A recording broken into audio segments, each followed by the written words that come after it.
Johtamisen 3 S:ää. Systeemi, systematiikka ja symbolit. Mä uskon, että nämä asiat auttaa sua parempaan johtajuuteen.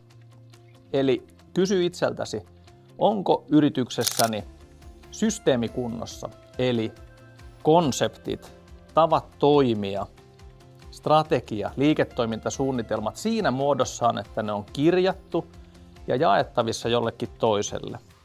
Ja ne ymmärretään ilman selittämistä. Eli me voidaan jakaa meidän malli jollekin toiselle. Hyvä, eli systeemi on kunnossa. Nyt kysyt itseltäsi, tapahtuuko meillä asiat systemaattisesti?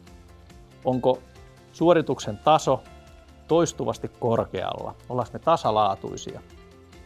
Ollaanko me erinomaisia, ylpeitä sitä tekemisestä niin, että tekijästä ja hetkestä riippumatta asiat tapahtuu loistavalla tasolla. Silloin systematiikka näyttäytyy. Systematiikkaan kytkeytyy palautteen antaminen, mittarit ja asioiden läpinäkyvyys. Ja 3. S:nä, väkevämpinä S:nä, on symbolit. Eli ilmeet, eleet, intensiteetti, palautteen anto, symboliikka taustatiloissa ja tunnukset. Ja sulla on nämä käytössä, niin sä saat lisää voimaa näihin 2 edelliseen S:ään.